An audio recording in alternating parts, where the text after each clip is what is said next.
عجب مذاق ہے اسلام کی تقدیر کے ساتھ، کاٹا حسین کا سر نعرہ تکبیر کے ساتھ۔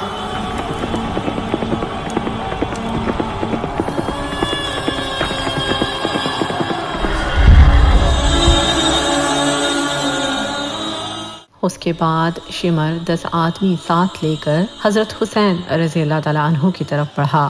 حضرت حسین رضی اللہ تعالیٰ عنہ شدید پیاس اور اتنے زخموں کے باوجود ان کا دلیرانہ مقابلہ کر رہے تھے، اور جس طرف آپ رضی اللہ تعالیٰ عنہ بڑھتے یہ بھاگتے نظر آتے تھے۔ اہل تاریخ نے کہا یہ ایک بے نظیر واقعہ ہے کہ جس شخص کی اولاد اور اہل بیت قتل کر دیے گئے ہیں اس کو شدید زخم لگے ہوئے ہوں اور وہ پانی کے ایک ایک قطرے سے محروم ہو، اور وہ اس قوت کے ساتھ مقابلہ کر رہا ہے کہ جس طرف رخ کرتا ہے مسلح سپاہی بھیڑ بکریوں کی طرح بھاگنے لگتے ہیں۔ شمر نے جب یہ دیکھا کہ حضرت حسین رضی اللہ تعالیٰ عنہ کے قتل کرنے سے ہر شخص بچنا چاہتا ہے تو آواز دی، سب یکبارگی حملہ کرو۔ اس پر بہت سے بد نصیب آگے بڑھے، نیزوں اور تلواروں سے یکبارگی حملہ کیا، اور یہ ابن رسول صلی اللہ علیہ وآلہ وسلم ظالموں کا دلیرانہ مقابلہ کرتے ہوئے شہید ہو گئے۔ انا للہ و انا الیہ راجعون۔ شمر نے خالد بن یزید سے کہا کہ ان کا سر کاٹ لو۔ وہ آگے بڑھا مگر ہاتھ کانپ گئے۔ پھر شقی بدبخت سنان بن انس نے یہ کام انجام دیا۔ حضرت حسین رضی اللہ تعالیٰ عنہ کی لاش کو دیکھا تو 33 زخم نیزوں کے اور 34 زخم تلواروں کے آپ کے بدن پر تھے، اور تیروں کے زخم اس کے علاوہ تھے۔ حضرت حسین رضی اللہ تعالیٰ عنہ اور عام اہل بیت کے قتل سے فارغ ہو کر یہ ظالم علی اصغر حضرت زین العابدین کی طرف بڑھے۔ شمر نے ان کو بھی قتل کرنا چاہا، مگر حمید بن مسلم نے کہا کہ تم مریض بچے کو قتل کرتے ہو۔ شمر نے ان کو چھوڑ دیا۔ عمر بن سعد آگے آئے اور بولے ان عورتوں کے خیمے کے پاس کوئی نہ جائے۔ ابن زیاد کا حکم تھا کہ قتل کے بعد لاش کو گھوڑوں کی ٹانپوں میں روندا جائے۔ عمر بن سعد نے چند سواروں کو حکم دیا، انہوں نے یہ بھی کر ڈالا۔ جنگ کے خاتمے پر مقتولین کی شمار کی گئی تو حضرت حسین رضی اللہ تعالیٰ عنہ کے اصحاب میں 72 حضرات شہید ہوئے، اور عمر بن سعد کے لشکر کے 88 سپاہی مارے گئے۔ حضرت حسین رضی اللہ تعالیٰ عنہ اور ان کے ساتھیوں کو اہل غازریہ نے ایک روز بعد دفن کیا۔ خالد بن یزید اور حمید بن مسلم ان حضرات کے سر کو لے کر کوفہ روانہ ہوئے اور ابن زیاد کے سامنے پیش کیے۔ ابن زیاد نے لوگوں کو جمع کر کے سب سروں کو سامنے رکھا اور ایک چھڑی سے حضرت حسین رضی اللہ تعالیٰ عنہ کے دہن مبارک کو چھونے لگا۔ زید بن ارقم سے نہ رہا گیا اور بول اٹھے کہ چھڑی ان متبرک ہونٹوں کے اوپر سے ہٹا لے۔ قسم ہے اس ذات کی جس کے سوا کوئی معبود نہیں کہ میں نے رسول اللہ صلی اللہ علیہ وآلہ وسلم کو دیکھا کہ ان ہونٹوں کو بوسہ دیتے تھے، اور یہ سب دیکھ کر رو پڑے اور یہ کہتے ہوئے باہر آ گئے کہ اے قوم عرب، تم نے سیدہ فاطمہ کے بیٹے کو قتل کر دیا اور مرجانہ کے بیٹے کو اپنا امیر بنا لیا۔ وہ تمہارے اچھے لوگوں کو قتل کرے گا اور شریروں کو غلام بنائے گا۔ تمہیں کیا ہوا کہ اس ذلت پر راضی ہو گئے؟ عمر بن سعد 2 روز کے بعد بقیہ اہل بیت حسین رضی اللہ تعالیٰ عنہ کی بیٹیوں اور بہنوں اور بچوں کو ساتھ لے کر کوفہ کے لیے نکلے تو حضرت حسین رضی اللہ تعالیٰ عنہ اور ان کے اصحاب کی لاشیں پڑی ہوئی تھیں۔ عورتوں اور بچوں کے سامنے یہ منظر آیا تو کوہرام مچ گیا، گویا زمین اور آسمان رونے لگے۔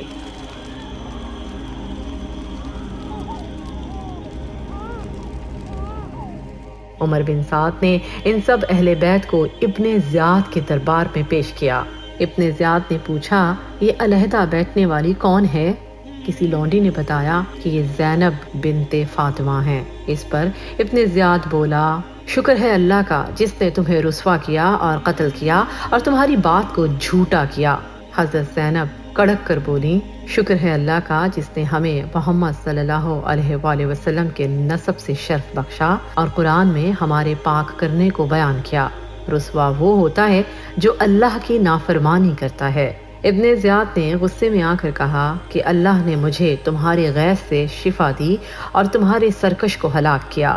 حضرت فاطمہ کا دل بھر آیا اور رونے لگیں اور کہا، تو نے ہمارے سب چھوٹوں بڑوں کو قتل کر دیا، اگر یہی تیری شفا ہے تو شفا سمجھ لے۔ اس کے بعد ابن زیاد علی اصغر کی طرف متوجہ ہوا، ان کا نام پوچھا، بتلایا کہ علی نام ہے۔ زیاد بولا، وہ تو قتل کر دیا گیا ہے۔ علی اصغر نے بتلایا کہ وہ میرے بڑے بھائی تھے۔ ابن زیاد نے علی اصغر کو قتل کرنے کا ارادہ کیا تو علی اصغر نے کہا، میرے بعد ان عورتوں کا کون کفیل ہوگا؟ ادھر حضرت زینب ان کی پھوپھی کو لپٹ گئیں اور کہنے لگیں، اے ابن زیاد، کیا ابھی تک ہمارے خون سے تیری پیاس نہ بجھی؟ میں تجھے خدا کی قسم دیتی ہوں، اگر تو ان کو قتل کرے تو ہم کو بھی ان کے ساتھ قتل کر دے۔ ابن زیاد نے اسی پر بس نہیں کیا بلکہ حکم دیا کہ حضرت حسین رضی اللہ تعالیٰ عنہ کے سر کو لکڑی پر رکھ کر کوفہ کے بازاروں اور گلی کوچوں میں گھمایا جائے کہ سب لوگ دیکھ لیں۔ اس کے بعد دوسرے اصحاب کے سروں کو یزید کے پاس ملک شام بھیج دیا اور اسی کے ساتھ عورتوں اور بچوں کو روانہ کیا۔ یہ لوگ شام پہنچے تو انعام کے شوق میں حر بن قیس جو ان کو لے کر گیا تھا فوراً یزید کے پاس پہنچا۔ یزید نے پوچھا، کیا خبر ہے؟ اس نے میدان کربلا کے واقعے کی تفصیل بتا کر کہا کہ امیر المومنین کو بشارت ہو، مکمل فتح حاصل ہوئی ہے، یہ سب مارے گئے اور ان کے سر اور عورتیں اور بچے حاضر ہیں۔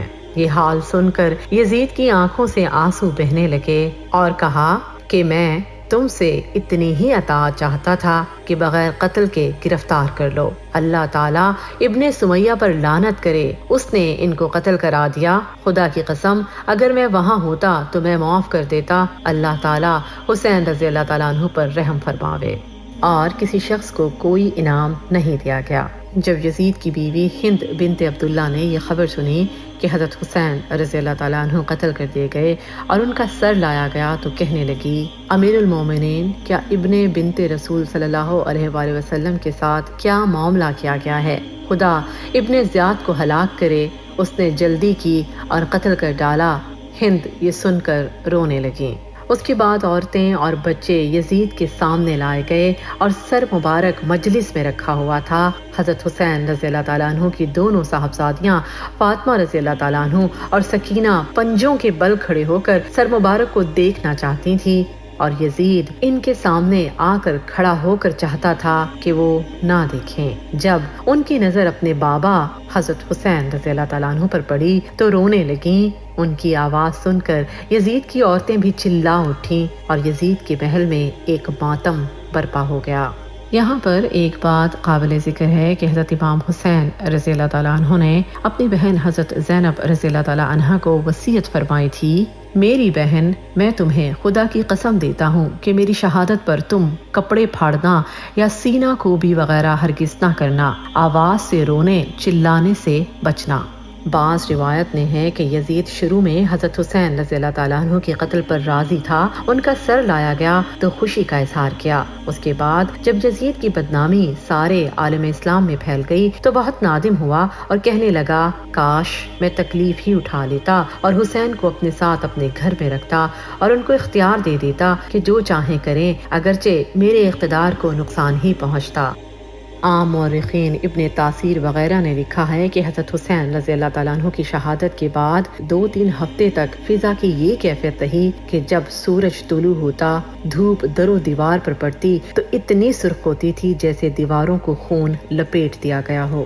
امام زہری رحمۃ اللہ علیہ فرماتے ہیں کہ جو لوگ قتل حسین میں شریک تھے ان میں سے ایک بھی نہ بچا جس کو آخرت سے پہلے دنیا میں سزا نہ ملی ہو، اور یہ ان کے اعمال کی سزا نہیں بلکہ اللہ نے ان کو لوگوں کے لیے عبرت بنا دیا۔